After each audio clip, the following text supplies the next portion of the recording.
can't believe it. At least it's not me in that car, you know? I can't believe it. Okay, and how did you end up with him?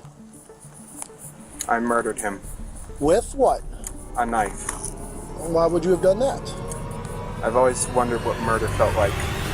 Grand Junction, Colorado, March 1st, 2021. Warren Barnes, a 69-year-old man known to spend time outside Monique's bridal and formal wear on Main Street in downtown Grand Junction, has been missing since Saturday, February 27th. If you've ever been downtown, you guys would see him. He looks walks familiar. Main Street. Yeah, He's always. Brett probably knows him if he's talking to him. He's always on Main Street, just with his backpack, just walking and coming down to the shop to sit in his chair, pretty much. How do you know Warren? I own Monique's Bridal downtown, and I give him a chair to sit and read his books. Is he a homeless gentleman? He's not homeless. He stays in a place. He pays for a room every day. He comes back in the shop because we keep his chair inside the shop to deter other people from sitting in it behind my shop. The woman speaking with police is Monique Lena. Her business has been a mainstay in downtown Grand Junction since 1995. Over the past 4 years, Monique and her daughter have gotten to know Warren, who has become a familiar presence behind her shop. He loves reading, feeding birds, and eating Subway sandwiches. To outsiders, he may have seemed unhoused or unemployed, simply because he wore the same clothes every day. But those who knew him saw something different. He works for a company that does just like temp agency, and they were the ones that actually contacted me because he's never missed work, and they know that he sits behind my shops.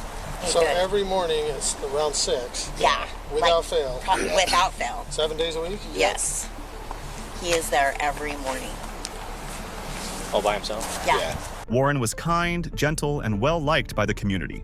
Locals had even given him a nickname, the Reading Man, because he was often seen lost in a book. But I know he goes to the library a lot as well, because he, like I said, he reads books. Loves to read. Warren had a routine, one you could set a clock by. So when he didn't show up for work on Monday morning, March 1st, his employers at the temp agency grew concerned. What raised concern with you today to report him missing? Because the place People Ready called to see if I had seen him because he didn't show up for work, and he's never once not shown up for work in the 4 years he's been working for them. So I said no, and that I hadn't seen him since Saturday. I don't know, I just have a really bad feeling because it's unlike him. And that's the weird thing is I said, I'll see you tomorrow. He said, I'll be here, I'll see you tomorrow. And then I didn't even think about it when he wasn't there, really. Does he ever have anybody sit and read with him or No. next to him? Has he mentioned talking to anybody? No, he doesn't associate with a lot of the like transients because he's not like them. He's very intelligent. Like I don't know why he's homeless. I never really got into like why he chose, you know. I'm sure you asked him. Did he ever talk about his family or where he came from? So he has, I believe, at least one child, but they don't talk. Okay. And he said that they talk maybe once every 3 or 4 years on a holiday, but that he hasn't spoken to So he them, probably didn't go for a visit. No. He wouldn't have, and if he was, he would have told the People Ready place he wasn't going to be there for work. He was very all about having that so he could afford his place to stay. With no known family to contact, Monique took it upon herself to search for him. She posted a picture of Warren on her Facebook page, asking the community to be on the lookout. Meanwhile, 5 miles across town, something unusual was unfolding over the weekend at the Colorado River near the Blue Heron boat launch. A car was partially submerged in the water. The driver, 19-year-old Brine Choee, had accidentally driven his 2007 Ford 500 into the river and was in over his head. Literally. In a panic, he called his parents, Brian Sr. and Terry Choee, for help. They, in turn, called the police for further assistance. At the scene, just off Redlands Parkway, the atmosphere was surprisingly lighthearted. Yeah, we made him wait till he was almost 18 before he got his driver's license because we didn't want him having any accidents like they do when they're 16 and 17 and Gotcha. stupid things. This your son right here? Yep. Yeah. Hey, partner, you want to come out and talk to me real quick? Sure, I mean, Appreciate it, man. I'm really cold. Is it okay if it's in here? Because That's fine. Because he had Okay, that's fine. I did not know that. No, please stay in the car. All right. Nobody else in the car. Nope. Okay. It's just us. I'm the father. That's the mother. This is our son. He just called us 20 good. minutes ago and said, "Dad, I parked at the boat ramp and I messed up. I tried to get out of the car and it slid down." Well, you're not hurt, right? You're okay? No, just a Okay. little cold is all. Besides your pride a little bit. And probably $7,000. Okay. All right, man. Do you have your ID with you, driver's license, by any chance? I do. Thankfully. What were you doing down here, bud? Well, I felt like I needed to get out, and I figured, why not park here and just relax a little bit? Relax and think. Okay. And I parked on the boat ramp, Okay. and I thought it would be easy to get out. But when I tried to, Where did you park exactly? Were you down the hill a little bit? Yeah, just a little bit. Okay. And then When he got back in, go ahead. when I got back in, I tried to put it in drive, and it didn't go up. So then I tried putting it in low gear, shimmying it a bit. That didn't work. Were you facing down? No, at I this was point, or facing. were you I was facing facing this way? up. Okay. You back down? Yeah, Really good because that seemed like the easiest one. Because of the propulsion of the rear tires, I figured they would be able to push.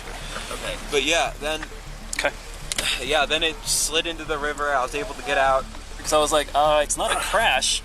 He just Dude, it's like parked 8 feet it out in the water. He parked it and basically couldn't get it up. It just lost traction, looks like, and then he actually went in it down in the water. He's not hurt at all, so I'm like, how are you gonna get this car out if possible? Does he need to stay here? Or I'm sorry? Is he free to go? I'm sure he'd like to go home and get warm. I'm sure he'd like to get some pants on. Yeah, right? Yeah, it's not a crash. It's Okay. a simple It's just mistake. a stupid accident. So, Okay. All right. I'm going to take him home then, and then we'll come back here and see if we can figure out what's what with this truck driver. son has no pants on. After taking Brine Jr. home to warm up and change, his parents returned to the boat ramp around 3 a.m. That's when things took a turn. As the recovery crew worked to remove Brine Jr.'s sedan from the Colorado River, they noticed something troubling. Hey, quick question for you. Sure. So the back bumper, I don't know, you can probably see it from here. It's a lot of red on the back of that. Yeah. Dripping down it all a little bit. Right underneath the license plate. A little area right there. Okay. Okay. A lot of red. Which means, looks like blood. Blood? Yeah. I don't know if did your son hurt himself on his way I out don't at all? He might have, he just didn't know it. I don't know. That's why I'm asking. It's a good question. He's at home. Does he make sure he's not got a cut or He just said he's going to bed. something out on him somewhere that he's not aware of? Maybe because his adrenaline was a little high. Maybe just have him do like a self-check. Make sure he's okay. Hello? Brian, are you okay? They see blood on the back bumper of the vehicle. Really? Yeah, did you get hurt? No. Are you sure you don't have any injuries? No, I'm fine. There's blood on it? We're not sure. We're not sure. It's a red, something red It- underneath the license plate. Similar blood stain. Oh, no. All right. But you're not injured. You don't have any cuts. No, I don't know what would cause blood or whatever it is on the bumper. But you're not injured. No, I'm not injured. Okay. All right. I'll call you back. Ooh, it's cold in here. Is it good? Is my car good? No, No, Brian, they're okay. trying to get it out. They got to rehook it and try it again. They're having trouble getting your car out, buddy. All right. We'll call you back. Call you back in a little bit. If I can send a message on. Bye. I got to move my car. Is there? I got to move my car for the driver. Okay. The car was finally pulled from the water, but something about it caught everyone's attention. Blood. What'd they say about us looking in the trunk? They're good with it. Okay. Officers at the scene attempted to open the trunk, but it was locked. Brine Jr. had seemingly secured it before the car went into the river. With no immediate way to access it, the vehicle was released back into the custody of the Choee family. The next morning, Brine Sr. decided to clean his son's car. After all, it had been submerged for hours. So I'm like, okay, Dad, let me get this car started for Brine. He's gotta work. So right away, I popped the hood, unhooked the battery, because it was dead, tried to charge the battery. I started going through the car, vacuuming out all the water. Did as much as I could Saturday. Went back out there this morning, just to continue.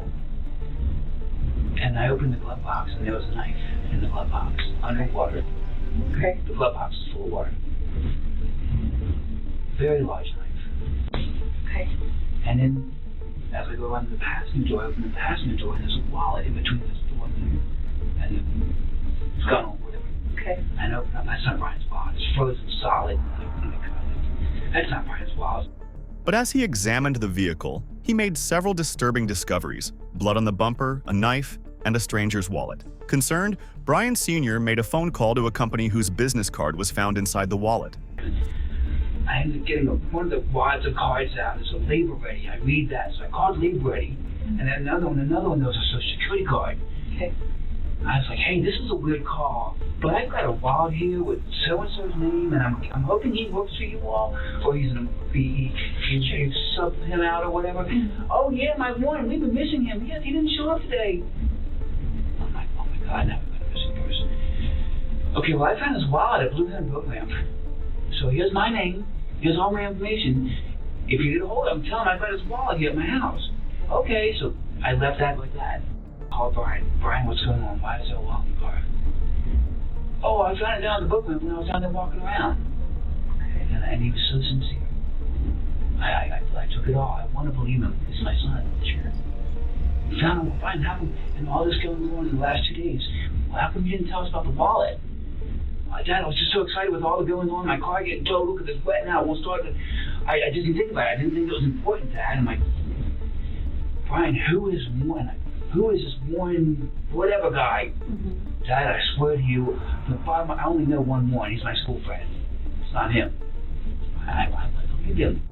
Unbeknownst to him, his wife Terry, who operated a childcare facility out of their home, was making an even more chilling discovery in their son's bedroom. And then I started working on my house, doing some drywall repairs, just doing other things. Left the car alone, didn't let it dry out. My wife called, get over here right now. Drop everything, leave right now. 111 is John. What's the address emergency? Hi, there is an emergency. I found something in my son's closet wrapped in a plastic bag. Okay, what was it? I think it's a human head. It's a what? I think it's a human head. Why do you think it's that? Because it looks like it's all an ear. Is it bloody or does it like anything like that? I just need to come. That's why I had to take a picture and send it to you. What's the address? Is your son there now? He just pulled up. We wanted to make sure he was here before we called. How old is he? 19. He's had a little bit of a fascination with the morbid, but he was channeling it, I thought, into becoming a crime scene investigator, but not so much. Do you think he's going to be cooperative with us? I don't know. I don't think he'll be violent. Just came back from his friend's house. Does he have any weapons in his room, or do you guys have any in the house? I don't know. I think that he has a shotgun, but we can certainly remove it immediately before he gets in his room. He's out by the car now, so. Is the bag still in the closet? No, it's in my kitchen sink. And there's a secondary bag that I have not opened. The sheriff's office was immediately called to the choee residence on South Broadway. By the time officers arrived, all the children from Terry's daycare had been picked up by their parents. Outside the home, at the end of their gravel driveway, the choee family, Brine Sr., Terry, Brine Jr., and his brother Andy, stood waiting for police. Okay, so parents have some concerns of some stuff they may have found in your room? Yeah, I believe so. And what would it be? A human head and hands. Like, for real human head and hands? Yes. From? That fellow who went missing recently. Which fellow was that? Warren Brown. Warren Brown? When did he go missing? The night of the 27th. The night of the 27th? Okay, and how did you end up with him? I murdered him. With what? A knife. Why would you have done that? I've always wondered what murder felt like. Okay, where did you do that at? Underneath the bridge. Which bridge? The one past... Okay. near the weird intersection. Okay. Do you have anything on you? He's gonna cut, poke, hurt, stick me anything without reaching for nothing? Don't reach for nothing. My phone and my wallet, that's okay. it. Well, I'm gonna have you face that way. Put your hands on top of your head for me real quick. I just want to make sure you interlace your fingers for me real quick, all right? Phone? Okay. How do you know this guy? They told me that was what was in the wallet. That was, what do you mean that was? No, Brian, how did you come across this How'd guy? you come across the gentleman? I was driving, Uh-huh. and I saw a strange shape near the railway. Uh-huh. So I parked my car and investigated it, Okay. and I found it to be a man sleeping. Okay. Where's the knife at? It is in my sunken car. Well, it's in my car. I have that. Previously sunk. This is going to be an invest, and I'll take it from there. Okay. So, did that happen when you crashed your car? Or is that totally different? That's related, but a different event. Okay. How's it related? Well, when I killed him, I tried disposing of his body by putting it in the river. But Okay, I parked too low in the river. And Where's the rest of his body at? Huh? Where's the rest of the body at? What parts? The body, Brian. Where's his body? Down the river. Okay. I'm gonna have you walk over here. You're gonna sit in the back of my partner's patrol car for a minute, okay? Not yet. Okay. Just sit back there and hang out for me, okay? 200 pounds and standing 6 feet 1 inch, Brine choee is cooperative and polite, if not a bit awkward. A female officer from the Mesa County Sheriff's Office helps the 19-year-old into her patrol car. How are you? I'm good, sir. How are you? You said your name's Brian? Yeah. I'm not feeling too well. You're not feeling too well? All right. No, these past few days I've been very, very anxious. That's understandable. So what we're going to have you do here is I'm just going to have you sit in the back here, okay? I'm going to turn on the air for you in a second. That way you're not too hot. Are you a hot-blooded or cold-blooded kind of guy? I am very cold-blooded. I prefer cold. Well, no, actually, sorry, hot-blooded. Hot-blooded. So you prefer the cold. Okay, fantastic. All right. So hop in here. I know you're tall, so it's a little bit of a tight squeeze, but like I said, I'll get that air on for you. Sorry about that. All right. Meanwhile, a male officer steps inside the house to see for himself whether Terry Coe's chilling 911 claim is true. Can you walk me inside, please? Let's walk you off through this. What happened with it? Okay. Let me do it. You go inside. Well, let's stay out here with me for a minute. Sit down. Come on, sit down, baby. Can I go in there and verify here first? Oh, yeah, please. Let me We go haven't do that. seen it. Yeah, we haven't looked at it. It's under the towel in the sink. Okay. Yeah,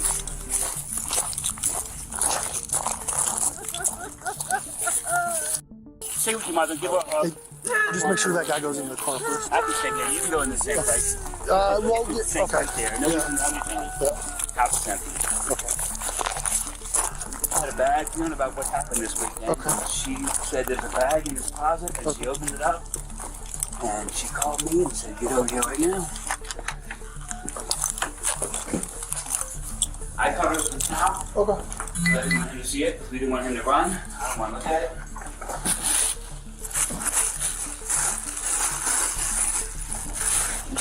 Yeah. 22, 42, you clear for a call?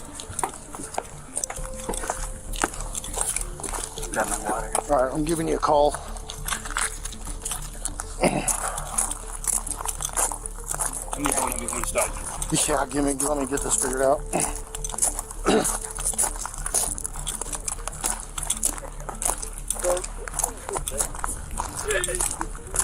Oh, yeah, you might want to call investigations. So, oh yeah, he already, I asked him what was going on, he said I killed a guy. I stabbed him, that's his head. I dumped his body in the river. So I guess this guy's name is like Warren Brown or something. So, all right, I'm gonna secure the house, and he said there should be hands and the head's in the sink. The body is in the river. So, what's that? Yeah. What's that? Oh, does it sound by my voice that it looks real? It is. So, okay. A human head in the sink. Moments later, after confirming the horrifying discovery, the officer returns outside. Brian Sr. recounts the events of the past 24 hours once again to law enforcement on the scene. He left Friday night, late in the morning. Our phone rings at my house. Dad, this is Brian. My son Brian. Same name, same birthday, January 10th. My firstborn. My car's stuck in the river. Wait, what? So we go there, and he gives us a song and dance how it's a full moon. He wanted to pull down to the water. And next thing you know, since it's a one-wheel drive, he tried to put it in reverse, and the car started sliding, and next thing you know, he ended up in the river.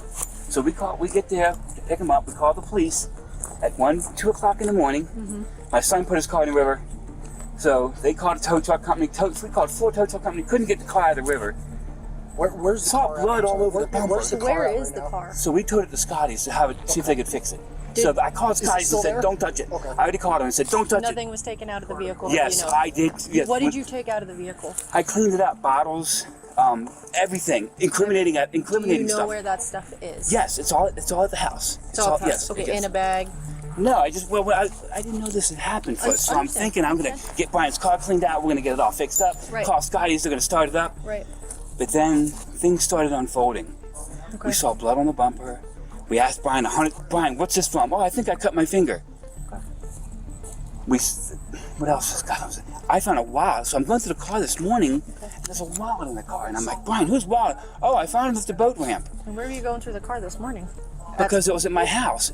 We towed it to my house. Oh, so now it's at your house. It's at my house. It's not at Scotty's anymore. No. When I found out I couldn't start it, I called the tow truck company, and they towed it to Scotty's this morning. Oh, so they just got it. Okay. Car was towed there, and I'm like, well, I started pulling out bottles, this, and I'm like, Brian, why is there a knife in your glove box? Dad, I don't feel safe. So you touched the knife? Oh, absolutely. But the knife was underwater. This car was underwater. Right, okay. So I pulled everything out of the car. Okay. And all of that stuff is in your garage? All the stuff's at my house. Okay. So as I was pulling it out, I'm like, what the fuck? Officers exchange updates on the evidence they've gathered while Terry Coe sobs in the background.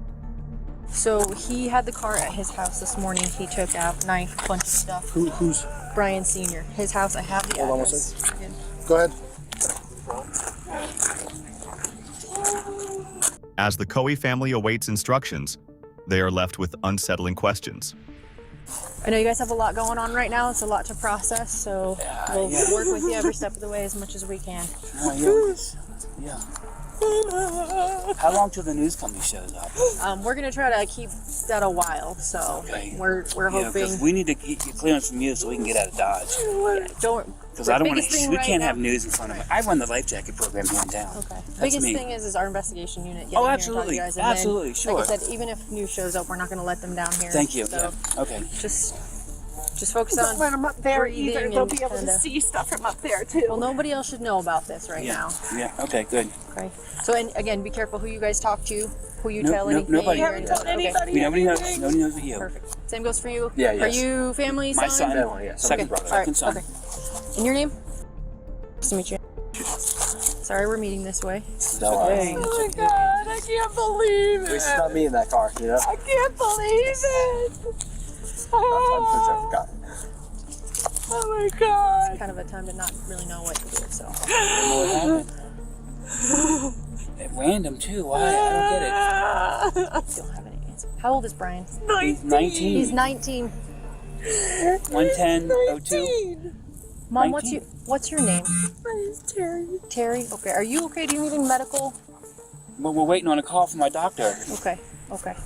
All right. So hang tight right here. I got to chat with my partners again. Sure. Okay. Brian, when would you say this? What night did this happen? No, Friday late Saturday morning at This Saturday? 1 o'clock, yes. Okay. 1 o'clock in the morning. Just this Saturday at 1 in the morning. For what, the car crash? Yeah, the whole incident. It's now time to transport the 19-year-old suspect to the station for questioning. All right, Brian. His parents follow the patrol car to the sheriff's office, where they too will be interviewed. I've got one male on board. We're en route to the office. During the drive, Brian Jr. makes casual conversation with the sheriff's deputy until he realizes where they are headed. What time is it? It is 2:32.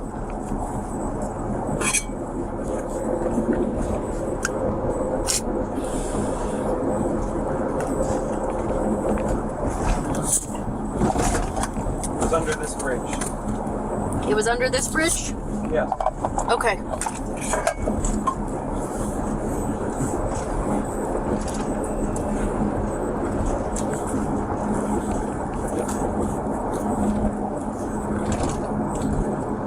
Like right there under the bridge? Or this side of the bridge,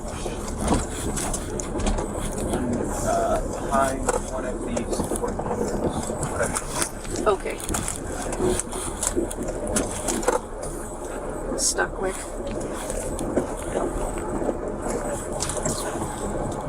He said it was the bridge here right by the jail.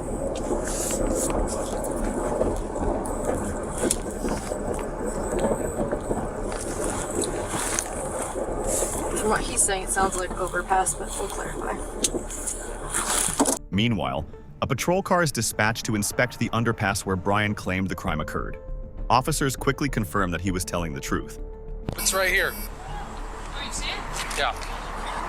Because there's an arm. Hey.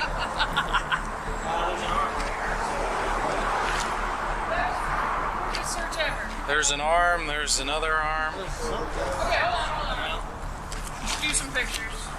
Start right now. There's another one. I don't have a clue. Okay. This is like something out of TV. Yeah. Just having a discussion with the deputy chief about how these kids don't have any remorse.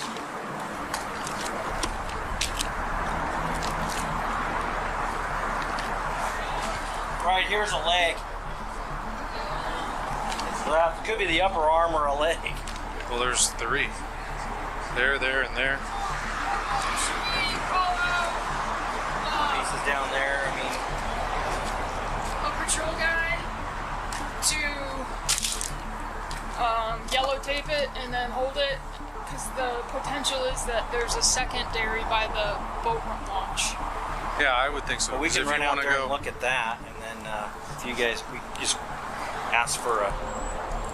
I'm switching to primary, hold on. But if we can get the lab out here, that would be the best thing. Yeah, get forensics out here. After the 8-minute drive to the sheriff's office is complete, the deputy escorts Brine Jr. into the interrogation room. He's Is ready. Dad cooperative? Everybody's cooperative, including Dad's Brine Sr., son is Brine Jr. They're ready for him. Okay, cool. Okay, Brine. Thank you. No problem, sir. So walk with me. We're gonna walk right this way, okay? You're fine with me not being in cuffs. I'm fine with you not being cuffs. Okay, thank you.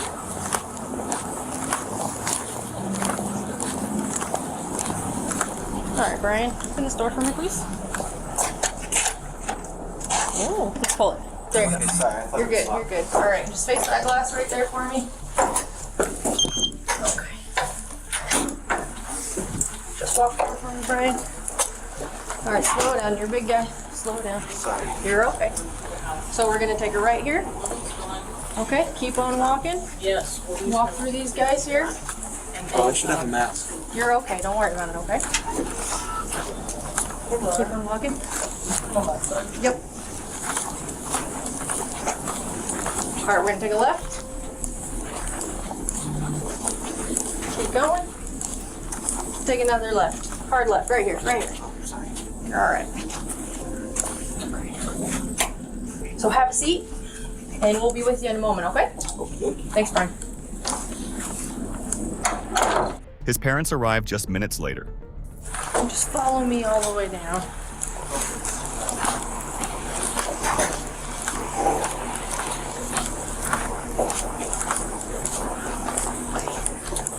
We're gonna have you guys have a seat in here, and we'll be with you shortly.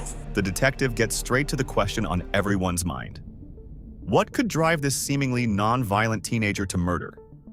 Tell me about Brian. Does he have any kind of mental issues or disabilities? At 5, we were told he had ADHD. Okay. So we put him on ADHD medicine. He detected it during the summer or weekends only when he was in school. Okay. In middle school, he started exhibiting antisocial behavior. Okay. Just saying things to get kids riled up and thinking it was funny. Okay. And the doctor had said, yes, he's ADHD. Yes, he's autistic. Yes, he's this. Oh, and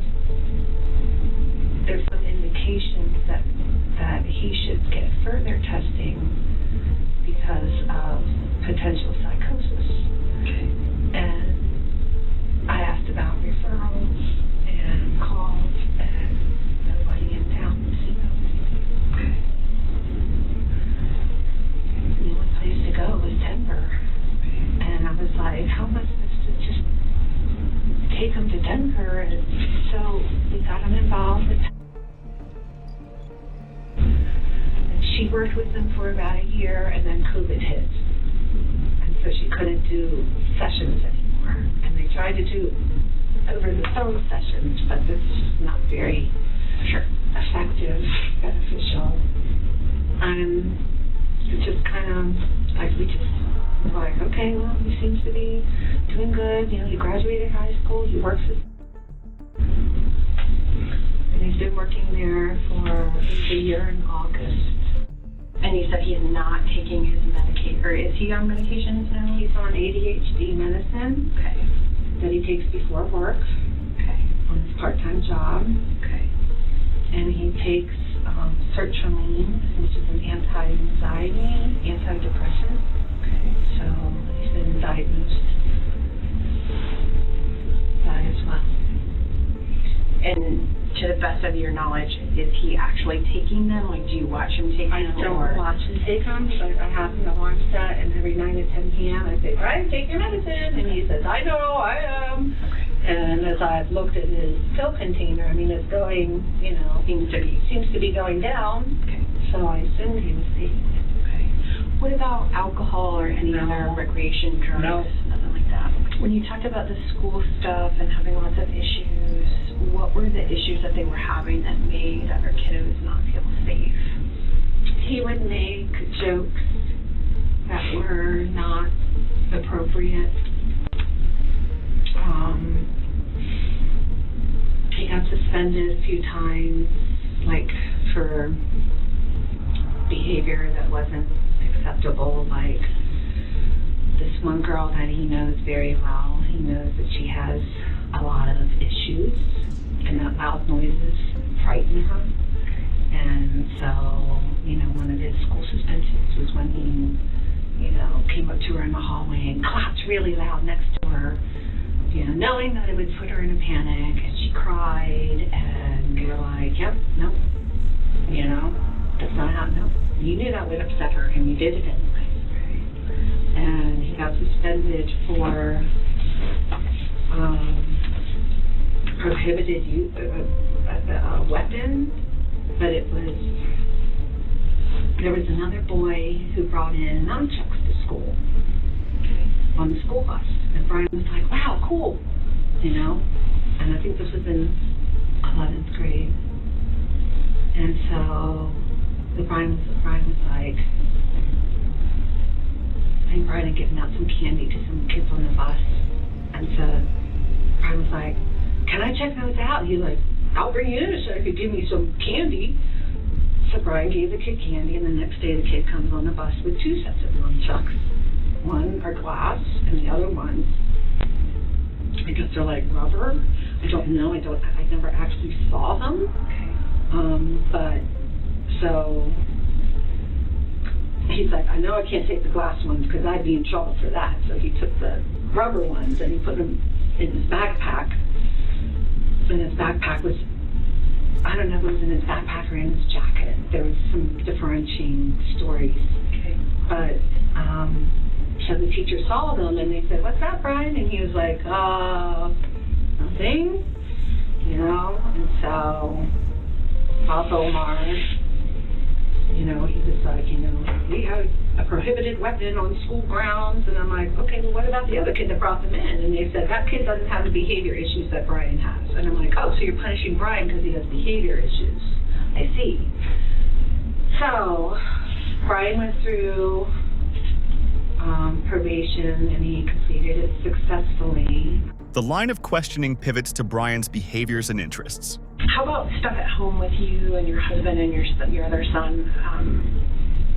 Like any kind of violent behavior or weird behavior, like the stuff with Brian's textbook weird.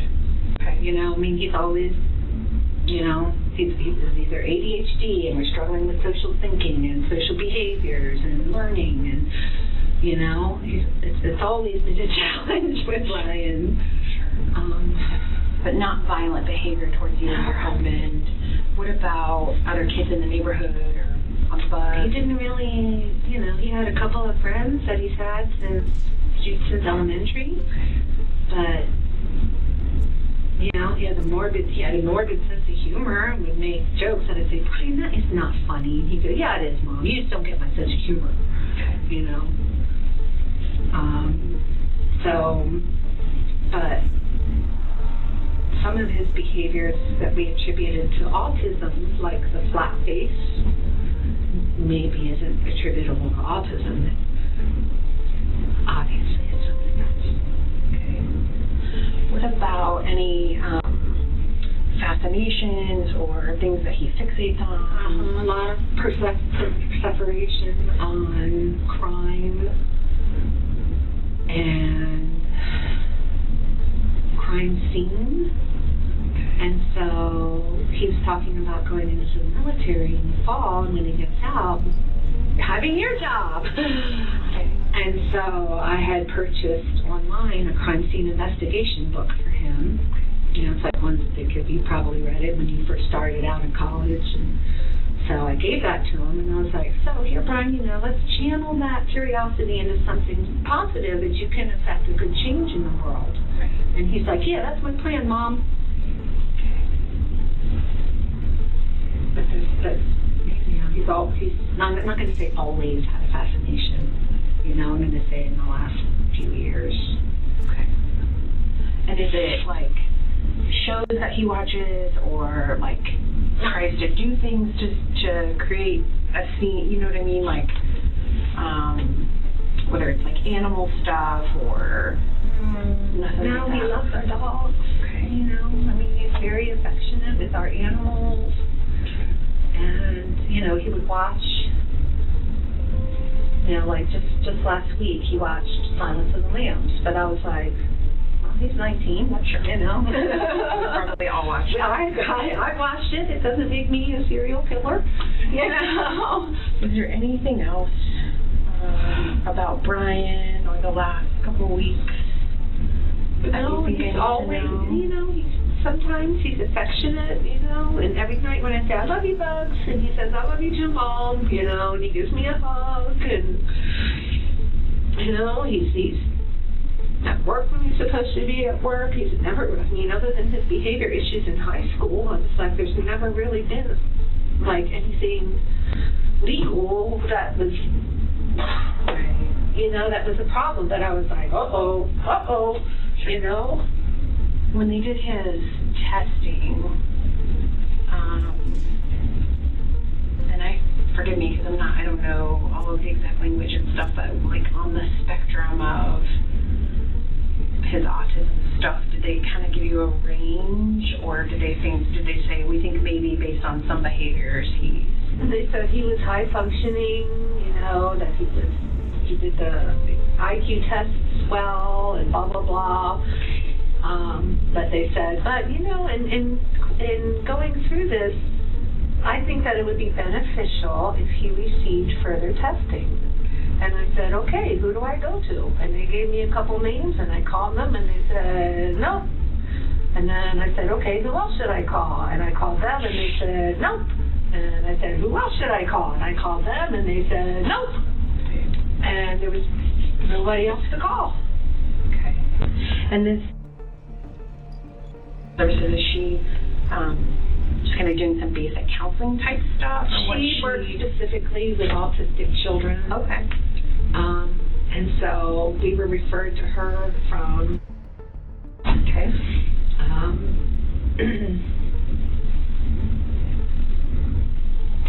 And, you know, like I said, he was doing group, going in to see her once a week, and you know, and because of everything going on in school, you know, we said, you know, we don't feel like he's a danger to other people or to us, you know. Maybe himself, if, you know, something happens, but, you know, and I was like, do you think he's a danger to others? And she goes, well, from the discussions we had, I can't really make that determination, but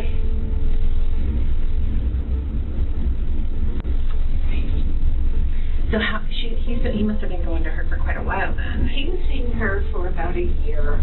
He had been seeing for a year and a half, but he wasn't making any progress with things. Just kept getting worse and worse. Behaviors were worse. Like I said, there's never any violent outbursts.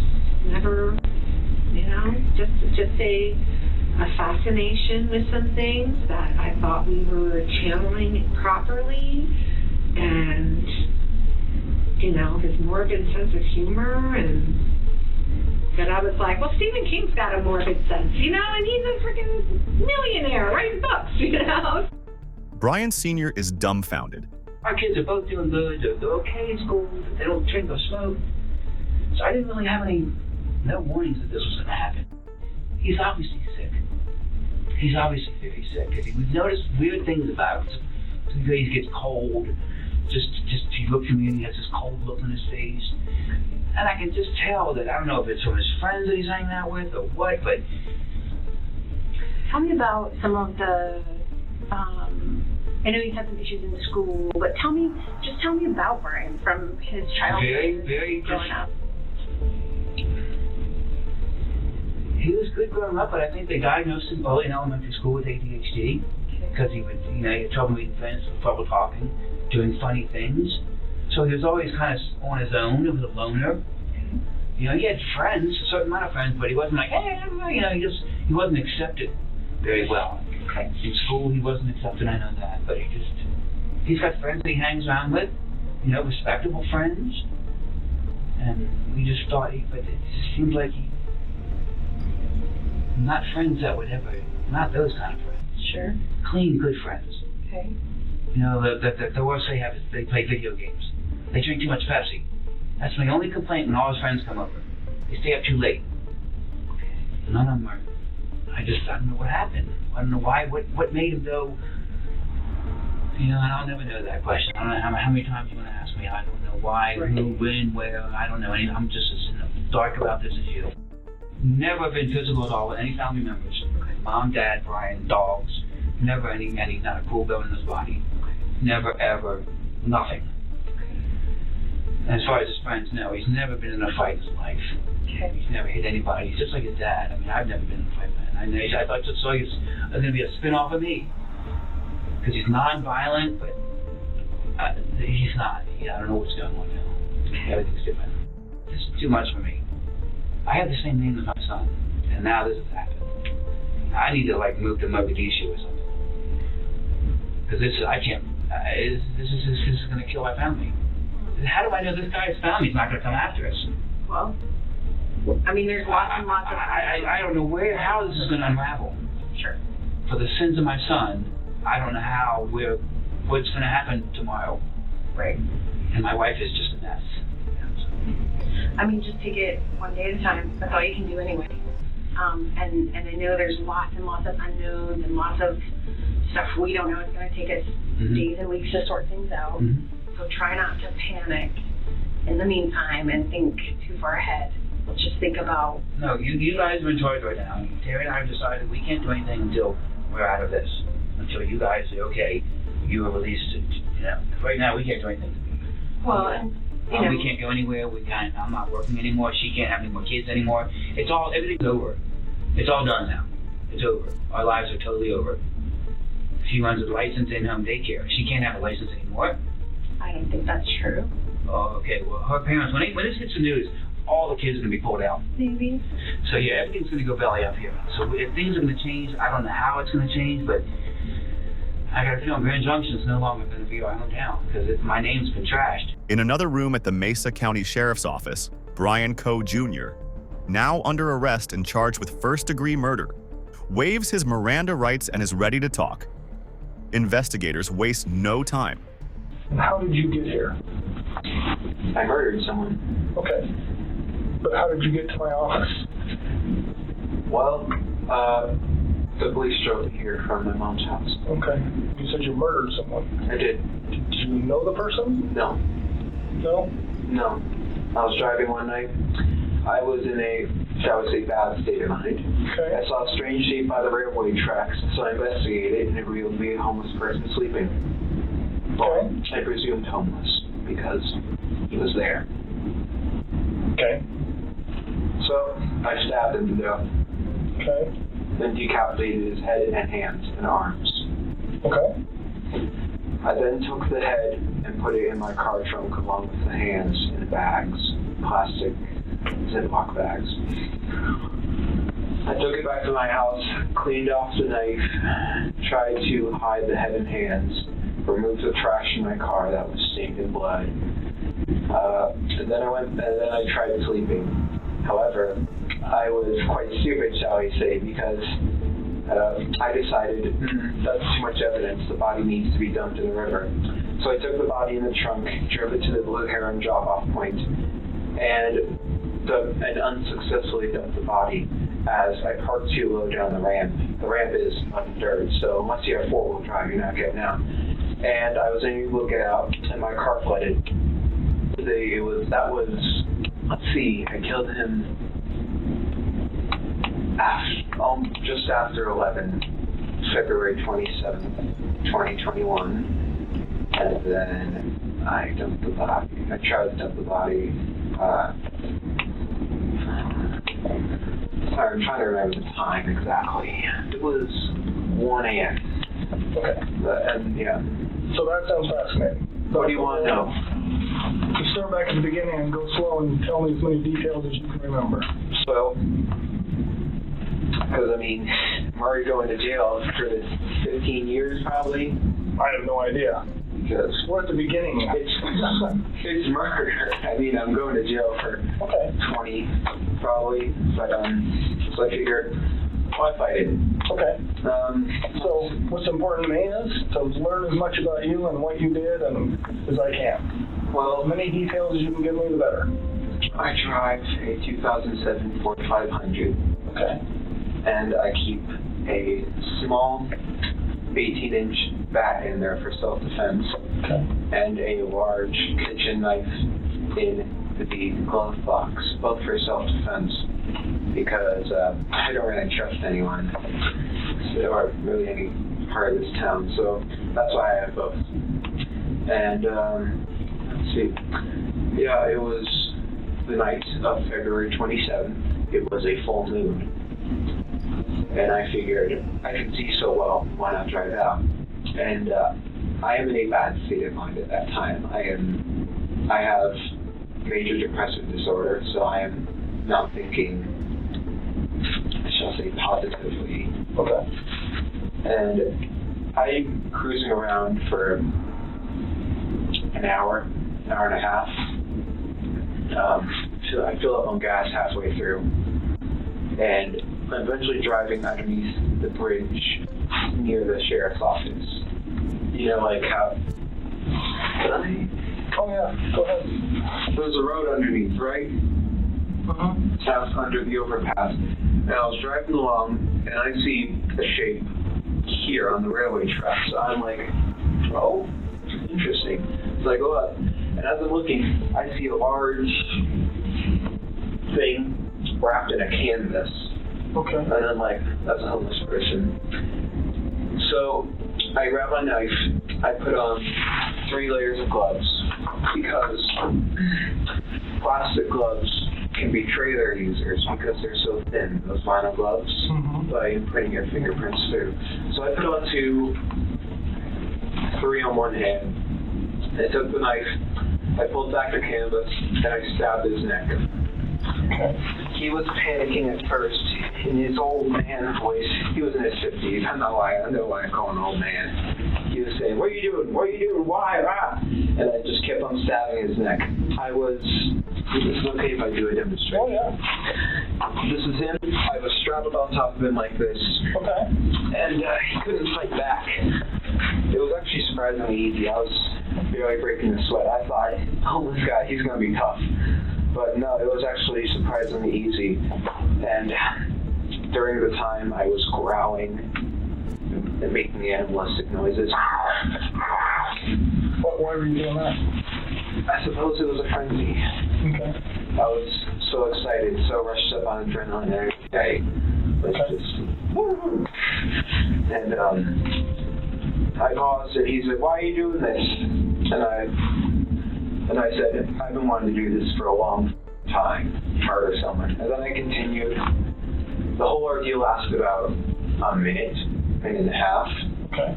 And I stabbed, when I was finished stabbing him, he took out his last breath, a grunt, and his head was halfway cut off in stabs. All the while, no, actually, after I killed him, I just couldn't stop saying, stinky, dirty, dirty, stinky, stinky. I wasn't smelling anything, but... And why were you saying that? I don't know. Okay. And, But you remember doing it, so... Yeah.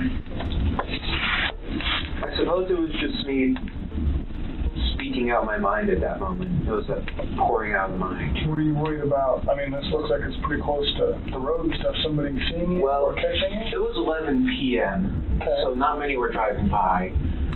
Well, it was behind the pillar. So, like, here's the road. It was here. So people would only see a brief thing here and here. So were you worried about them seeing you? I was worried about one of them stopping. But what did you think could happen if somebody... Well, if they looked, well, it was quite dark under there, so they wouldn't have seen the guy unless they looked. They would have seen me holding a bloody 12-inch knife, wearing gloves, and wearing a mask to conceal my identity, a face mask. Okay. So you weren't doing it for COVID, you were doing it to hide your face? Partially. Social distancing. Right. Yeah, but no one stopped. And I'm just like, proves the bystander effect. Casually, the killer goes into chilling, graphic detail about what he did to Warren Barnes's body. We'll spare you the gruesome specifics, but he then tells investigators exactly what he did with the body parts once he brought them home. And then I left his body there. And then I took the head, put it in a leftover pizza box from the dinner a few nights ago. And then I took the hands, put them in the back, drove home, hid the hands and head in my room, cleaned the knife, threw away the garbage with the blood on it, and then put the blood stained, wasn't stained, it had splatters on it. I put it in the dish, in the washing machine. What did you put in there? I put the outfit I murdered him in a washing. Wearing, or? Yeah, I was wearing. Okay. In a washing machine, put it on high speed so it would effectively remove the blood. Wash it twice. And then I tried going to sleep, but I was worried that because there was a hole in my gloves right here, I was worried that they would be able to obtain a partial print. Mm-hmm. So I figured, why not go all the way? I drove back in a different outfit, picked up his body, surprisingly heavy, put it in my trunk, and drove to the Blue Heron drop-off station. Okay. I parked, so it's like this, right? So let's say this is the ground. The ramp is quite steep, and you need to have four-wheel drive to pull out of it. Okay. And my car didn't. I thought, so I pulled in, I thought that I could drive out. Because I put it in reverse, A, so that it's easier to pull the body out, and B, because the back tires would provide propulsion to push up. Right. And I open the trunk, I take his body out, I put it in the water, and because I don't want fingerprints on a body, so I just try moving it with my shoes. That works successfully. He goes out some part in the river and floats off. Okay. God knows where he is now. Detectives push forward, determined to uncover the deeper motive. They need to understand his state of mind at the time of the murder. And you talked about you were just kind of in a bad space that night. It was, yes. Okay. Why were you in a bad space? I didn't take my medicine, and plus for years I was wondering what murder would feel like, because like Ted Bundy and the Zodiac, they all say murder is the best feeling in the world. So I'm like, I'm going to try that. Okay. So for some time I had been wondering when it would happen. I always knew I would be in this building, whether it was as a criminal or a police officer. Okay. Because I was planning to go in the military, go into forensics. Okay. All right. And How long do you really, honestly think you've been thinking about really at some point you wanted to know what murder felt like? a year. Okay. All right. And you said you've read books? I read books. I have a book on forensics. Okay. Did you read the Ted Bundy book? No, I have not read the Ted Bundy book. Okay. I probably have seen excerpts. Have you seen little comments from it or things like that? I'm not sure what book you're talking about. The one you mentioned, the whole stuff about Ted Bundy. A lot has been written. No, it was on the internet. Yeah. Okay. All right. And Pete has studied him too. Yeah. So. Crazy. You seem more like Ed, if you know who Ed Gein? No, Ed in California. Big Ed. Ed Kemper. Yeah. Studied him? You remind me of Ed Kemper. I know of him. He was a Goliath. He was 6'9", 300 pounds. So can I ask you a question? Almost all those people did this for some sort of, whether they had sex with the body or it was some sexual gratification in their mind? Criminology, there's different types of... I'm not a serial killer by no means. But with serial killers, there's different types of them. There's organized, disorganized, visionary, missionary. I'm just wondering what gets you excited about doing it? Well, I'm not really sexually attracted to it. Okay. I was just asking. It was just curiosity, more or less. And you said you studied criminology and forensics and all that? Not college study or school study. It's like a passing interest. I understand. But what were you worried about, like leaving evidence behind or being caught? Totally. Tell me about that and what you did then. Well, I was figuring the police don't. This is not to be taken offense, but police, they don't seem to care as much about high-risk individuals, homeless people, prostitutes, etc. So I was deliberately looking for someone who lived that type of life. Okay. And I found a homeless person, and the original goal was just leave him there. But I was worried about the fibers on the outfit I was wearing that would be on his clothes and stuff. So I deliberately messed up the clothes. Okay. Not cutting them up, just throwing them around. And I was worried about just how long it would take to find him, because it's a somewhat traveled road. Eventually someone with the windows down is going to smell something off. But police have a nose for that type of thing. They're trained to be able to identify the smell of a corpse. So that's where the river idea came from, because a river will wash away a lot of evidence. Rivers are quite tricky. And obviously that was botched. So how long have you been planning or looking for someone to do this with before you found this guy? About a year. About a year?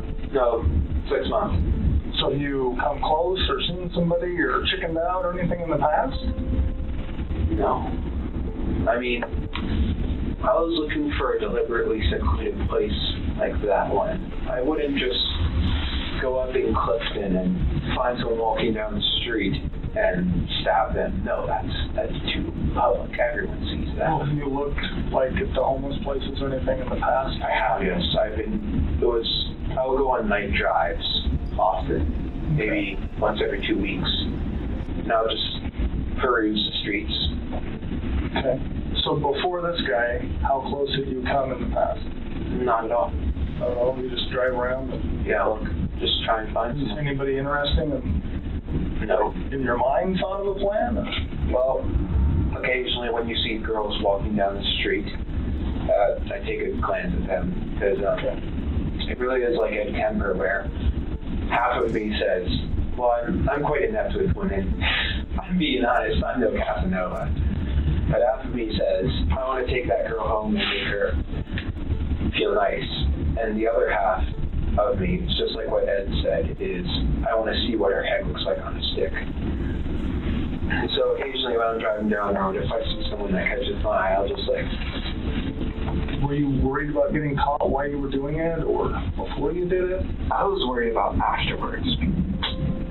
For this past day and a half, including this day, I felt so anxious. Because not only is my car in the river, there's blood on it, there's body parts in my house. My parents like to look through my things occasionally. And when they see blood, and eventually when they're going to get the news that a body was found in the river, that's very much circumstantial evidence that's pointing to me. So I was very much anxious these past days that I was eventually going to get caught. Okay. What did you think would happen if you got caught? Well, I figured my mother would have confronted me about it, but no, she didn't even say it until the police arrived. I thought the police would handcuff me, but apparently I've been cooperational, so. And then, the biggest question of all, why now?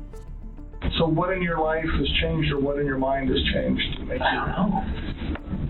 Was it like something all of a sudden one day you woke up and thought I'll kill someone, or was it a gradual? It was gradual, I think.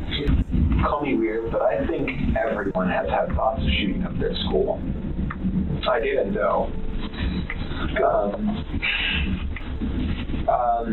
And then because of that, I suppose I just don't really like people at all.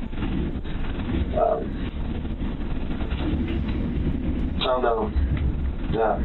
So thoughts of shooting up the school to today, what has happened? Well, last year my parents found a kit I had been assembling. It had hammers, shovels, knives, large zip ties, duct tape, saw. That was meant for hurting people. They found it though, and they were ready to call the police until I had convinced them it was via other methods, for other things, like, and it was an ultimatum where if I didn't throw it away, all that, they would call the police, or then I would have been arrested on charges of conspiracy. If you had not been caught by your folks, what do you think you would have done next? With the kid? I don't know. No. Let's talk about like today. If you would have been able to get rid of the head, and your folks did not find it. Well, it depends. Okay. Would you guys have been able to solve it if the body was found in the river, the head and hands were missing, and there were no fingerprints or human hair? Well, we'd like to think so, but who knows? Right, who knows? We'd love to think so, but so let's say we didn't solve it. What happens next? Then what would you have thought of to do next? Well, I thought I would have been very careful because I would have been worried at any moment this could become a cold case and then it could be solved later on down the line. So I probably would have done it again because that was just to see what it felt like. And if I had gotten away with it, I would have just kept the secret to a grave. Brine Choee's trial lasted 12 days. He pleaded not guilty by reason of insanity. His defense team argued that his mental illnesses prevented him from distinguishing right from wrong, but the jury wasn't convinced. After 2 days of deliberation, they found him guilty of first-degree murder. Judge Richard Gurley, a veteran of 37 years in the court system and 16 years as a judge, called it one of the most horrific cases he had ever seen.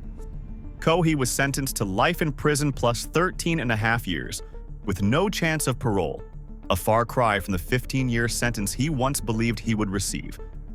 He is now serving his sentence at the Buena Vista Correctional Complex in Chaffee County, Colorado, where he will remain for the rest of his natural life. Brine Choee believed he could get away with murder by targeting someone he thought wouldn't be missed. He couldn't have been more wrong. Warren Barnes was not only a beloved figure in the downtown Grand Junction community, he was a human being who deserved dignity and respect. According to the Colorado Sun, Barnes was a lifelong resident of the Grand Valley. He often spoke about his time as a cowboy in the Book Cliff Mountains north of Grand Junction. He had a wife, a daughter, and a granddaughter.